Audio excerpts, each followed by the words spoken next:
Alors, bonjour à tous. Je vais vite fait me présenter. Je m'appelle Thomas Gentil, je suis vice-président de la structure et l'équipe e-sport Athlete Gaming. Bonjour à tous, moi je m'appelle Guillaume Chastan, je suis le président et fondateur de la Street Gaming. C'est une association sous loi de 1901 qu'on a créée il y a un peu plus de 3 ans et qui regroupe aujourd'hui environ une cinquantaine de membres entre les joueurs, le staff et les adhérents. Donc voilà, donc aujourd'hui en fait, on va surtout vous présenter le e-sport et en fait les clés pour décrypter ce nouveau marché qui est en constante évolution. Pour cela, en fait, on va faire cette présentation en deux parties. Une première partie où vraiment je vais vous expliquer ce qu'est l'e-sport pour que vous ayez vraiment toutes les informations en tête. Et ensuite, Guillaume vous présentera comment on peut investir dans l'e-sport. Donc pour commencer, tout simplement, qu'est-ce que c'est l'e-sport? Eh ben, il y a une définition officielle qui dit que c'est l'ensemble des pratiques permettant à des joueurs de confronter leur niveau par l'intermédiaire d'un support électronique et essentiellement le jeu vidéo. C'est un peu compliqué. Pour plus simple, l'e-sport, c'est juste la contraction entre sport et électronique. Et c'est tout simplement les compétitions de jeux vidéo. Donc l'histoire de l'e-sport, en fait, elle a commencé quasiment à la création de jeux vidéo dans les années 70. Par exemple, on prend l'exemple de Pac-Man, donc un des jeux les plus populaires de l'époque, où il y avait un système de scoring. Donc, dans le système de scoring, on voit une confrontation entre les joueurs, et c'est ça le définir comme le premier e-sport. C'est celui qui fait le meilleur score.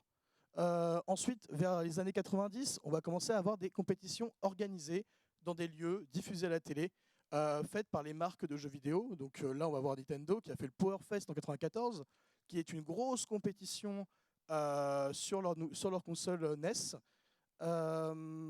Et donc ça, c'est très intéressant de voir en fait le début du jeu vidéo. Pour ces deux débuts d'e-sport, moi je vous conseille un documentaire sur Netflix qui s'appelle High Score, qui est super intéressant. Vous aurez vraiment tous les derrière, les coulisses de ces créations d'événements. Ensuite, du coup, l'e-sport, dans les années 2000, avec l'apparition des premiers PC qui sont assez puissants pour pouvoir jouer à des gros jeux, on a commencé à avoir des LAN. Donc vous voyez, c'était des trucs avec 6-7 mecs dans une chambre ou dans le salon des parents qui connectaient leurs 7 PC ensemble pour jouer. Et donc c'était quand même quelque chose de niche, très petit. Puis cette chose de niche, cet événement de niche s'est créé et s'est déplacé dans les cybercafés. Donc là, on commençait à avoir 20, 30, 40 personnes. Puis ils se sont dit, tiens, on va commencer à louer des hangars. Donc ça a commencé à être 100, 200 personnes. Et une vingtaine d'années plus tard, voilà. Là, ça, c'est c'est l'accord Hotel Arena, donc en France, pour les finales de League of Legends l'année dernière. Donc comme vous voyez, on est passé quand même en une dizaine, vingtaine d'années à 6 personnes dans leur chambre, jusqu'à des milliers de personnes qui sont venues voir un match de League of Legends, qui est un des plus gros jeux e-sport actuels, hein.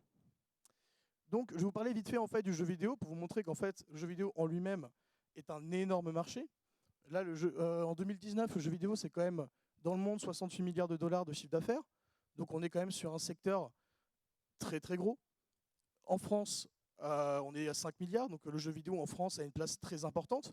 On a des très gros développeurs de jeux vidéo en France, le troisième mondial Ubisoft, qui est français. Et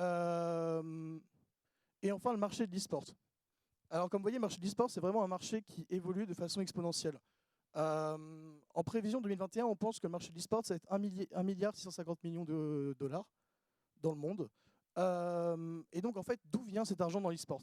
Comment on gagne de l'argent dans l'e-sport? En fait, quand même, en grosse partie, ça va être tout ce qui est sponsor, publicité. Donc, environ 50% de l'argent que rapporte l'e-sport va être via des sponsors, de la pub.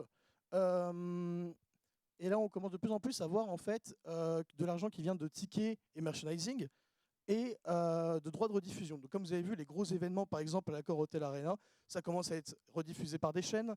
Il y a du ticketing qui commence à se faire. Et en fait, on voit que l'e-sport commence à arriver de plus en plus vers un marché similaire au sport. Et donc, c'est pour ça qu'on voit vraiment une démocratisation de l'e-sport de plus en plus. Donc, le public e-sportif français. En France, on imagine qu'il y a environ 5 millions de consommateurs d'e-sport, soit 12% des internautes. Donc, ce qu'on appelle un consommateur e-sport, c'est quelqu'un qui va regarder de temps en temps une compétition de e-sport, un joueur e-sportif qui montre ses parties en direct, qui montre comment il s'entraîne. Donc voilà, 12% des internautes français qui regardent de l'e-sport, et on a 2 millions de pratiquants d'e-sport. Ce qu'on appelle les pratiquants d'e-sport, ça va vraiment être des personnes qui jouent à des jeux e-sport. Donc on va en avoir dans ces 2 millions, on va en avoir 1 million qui va vraiment être comment dire, des joueurs occasionnels qui vont jouer au jeu juste pour s'amuser, pour jouer avec leurs amis. Comparé à Par contre, on va quand même avoir 900 000 personnes qui vont vraiment être des personnes qui vont se mettre à fond sur le jeu, qui est leur but, et de performer. Et donc là, il y a le public e-sportif au niveau âge, mais je vous en parler un petit peu plus tard. Donc, la segmentation de l'e-sport en France, donc les différents types d'équipes qu'on veut trouver d'e-sport. Donc, d'abord, il y a les structures professionnelles qui prennent à peu près 5% des équipes e-sport en France. Structures professionnelles, ce sont des entreprises donc, qui se rémunèrent par leur propre activité, donc qui arrivent à vivre de l'e-sport. C'est encore quelque chose qui est très dur à faire, mais qui commence à être de plus en plus fait. On peut trouver des structures en France comme Vitality ou Gamer Origins qui sont des grosses équipes e-sport. Ensuite, on va avoir les structures semi-professionnelles.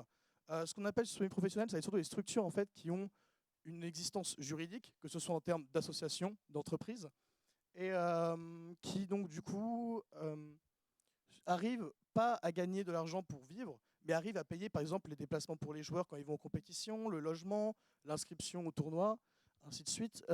Et ensuite les équipes amateurs qui représentent 65% des équipes e-sport en France.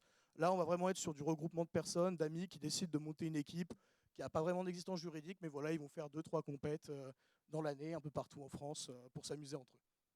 Hop. Donc, quels sont les jeux e-sport?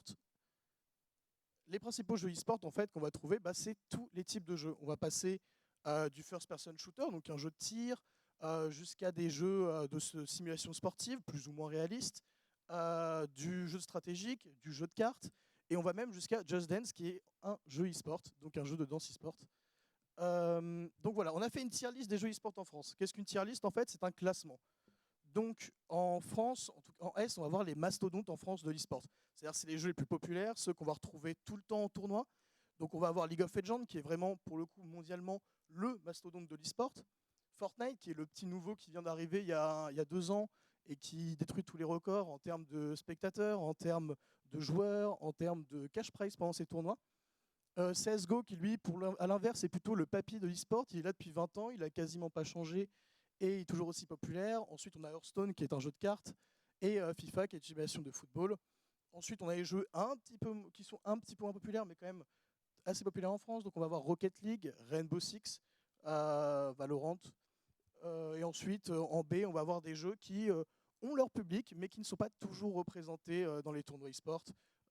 StarCraft 2, pareil, qui est un peu un papy de l'e-sport aussi. Warcraft 3, Street Fighter, ainsi de suite. Donc, comment on regarde de l'e-sport? Parce que si vous allumez M6, vous allumez TF1, vous n'allez pas trouver de match d'e-sport normalement. Donc, il y a plus de plateformes qui ont fait un petit peu de la diffusion de matchs e-sport leur business. Alors, en grosse majorité, il va y avoir Twitch. Donc, Twitch appartient à Amazon. C'est quasiment lui qui détient 80% des spectateurs d'e-sport. Donc en spectateur d'e-sport, on va voir d'abord soit les rediffusions de compétition avec des commentateurs qui vont commenter les matchs, ou juste des joueurs e-sport qui vont nous montrer leur partie en direct pour montrer comment ils s'entraînent, comment ils jouent.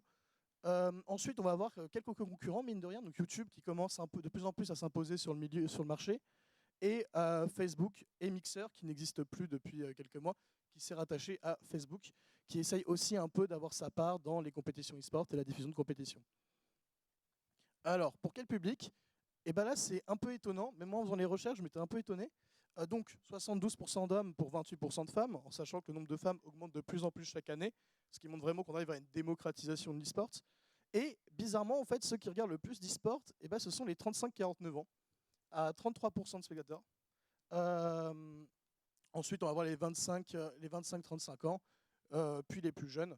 Et voilà. Donc, la majorité des consommateurs d'e-sport sont des gens qui ont une bonne trentaine.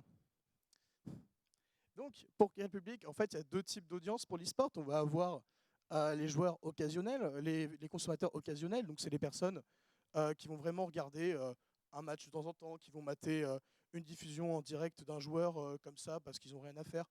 Et les enthousiastes. Donc, du coup, ça va vraiment être les personnes, les ultras, quoi. C'est les personnes qui vont regarder tous les matchs de leur équipe, qui vont regarder toutes les diffusions de leurs joueurs préférés. Et ce qui est intéressant, en fait, c'est qu'on voit que le nombre de consommateurs occasionnels augmente de plus en plus chaque année, ce qui montre bien du coup que pareil, on a un marché en pleine évolution, on a un marché qui commence à se démocratiser et qui attire de plus en plus de monde.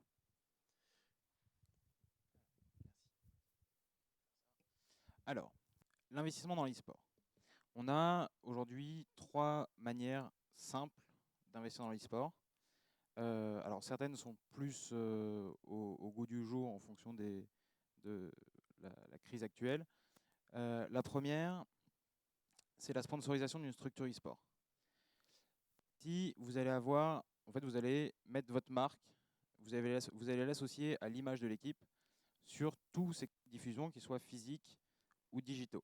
Donc par exemple, pour les canaux de diffusion physiques, on peut penser par exemple au maillot. Donc là, vous voyez Acer qui associe le nom de sa marque à l'équipe Solari, donc qui est une équipe française. Nous, par exemple, on est partenaire avec l'eSport Stadium. Ils vont associer, donc on va avoir un partenariat avec eux, ils vont associer leur nom de marque à notre image. On va organiser des événements avec eux, on va organiser une communication avec eux. Donc sur les canaux digitaux, on va voir, là je vous ai mis un exemple, ce qu'on peut trouver sur Twitter par exemple. Donc là on va avoir une communication qui sera commune entre la marque et la structure.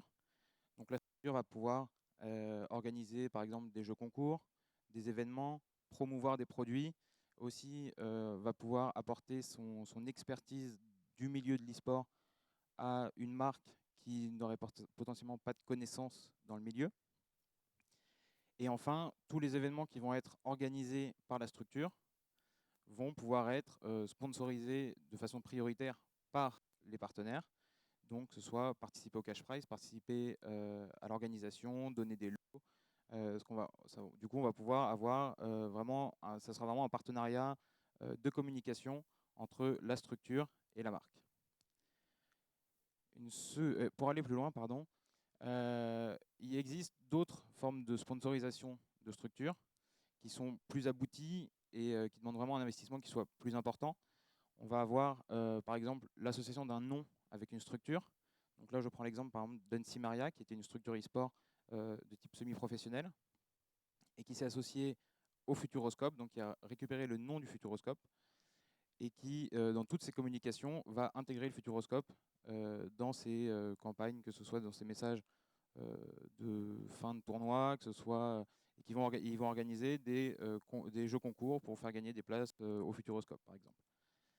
Et en allant encore plus loin, des marques peuvent aussi aller jusqu'à créer leur propre structure e-sport en interne. Donc là, j'ai pris l'exemple de Poitiers. Donc, Poitiers a créé son équipe e-sport qui s'appelle les Orques Grand Poitiers. On pourrait aussi tout à fait imaginer, on pourrait tout à fait citer, pardon, LDLC, donc qui est une marque qui est un vendeur informatique, qui a créé sa structure e-sport et qui est aujourd'hui associée à l'équipe de foot de Lyon.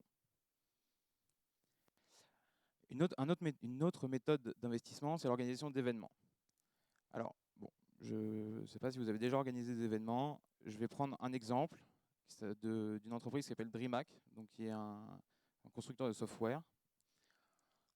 DreamHack a commencé son tout premier tournoi e-sport en Suède, dans leur fief, et se sont diversifiés, et c'est devenu le tournoi incontournable pour les amateurs d'e-sport, que ce soit les spectateurs ou les joueurs. Donc ils ont commencé par un tournoi, puis ils ont continué en Europe, puis ils sont exportés aux États-Unis, au Brésil, au Canada. Et aujourd'hui, un tournoi DreamHack, ça regroupe des dizaines de milliers de joueurs, ça regroupe tous les plus grands annonceurs, et c'est les cash prize les plus importants de la scène actuelle, en mettant de côté les tournois qui sont organisés par les propres éditeurs de jeux vidéo qui du coup mettent beaucoup plus d'argent.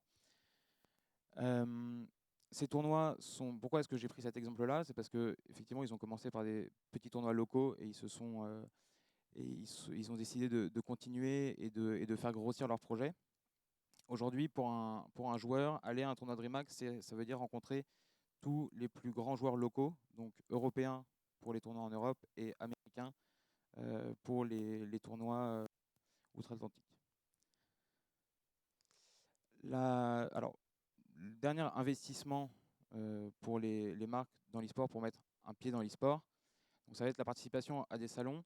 Il faut savoir que tous les tournois, ou presque, organisés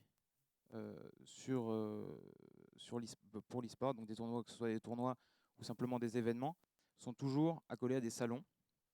Donc DreamHack, dont on parlait précédemment, c'est la même chose. Là, je vous ai mis le salon le plus représentatif en France, c'est la Paris Games Week, qui accueille des centaines de milliers de visiteurs chaque année. Là, je vous ai mis le plan donc, du pavillon 1 de la Paris Games Week.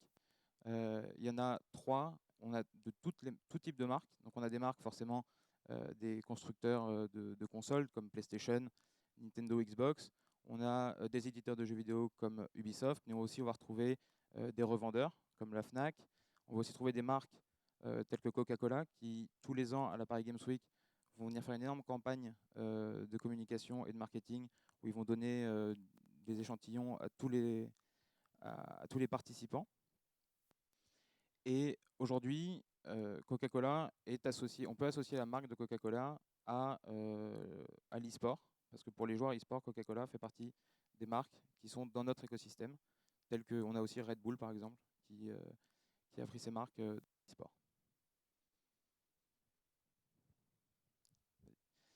Écoutez, je vous remercie beaucoup pour votre attention. On sera disponible après dans le salon si vous souhaitez discuter de ce sujet. Tout à fait. Et puis voilà, nous en fait, au moment où on en est niveau de notre structure, on essaye de passer une nouvelle étape, donc de trouver des partenariats forts pour organiser des événements, pour essayer de développer encore plus l'e-sport en France qu'elle est actuellement. Donc voilà, n'hésitez pas à nous contacter si vous avez des questions sur l'e-sport ou alors si vous avez un projet e-sport et que vous cherchez de l'aide pour l'organiser. Ce sera avec plaisir. Merci beaucoup.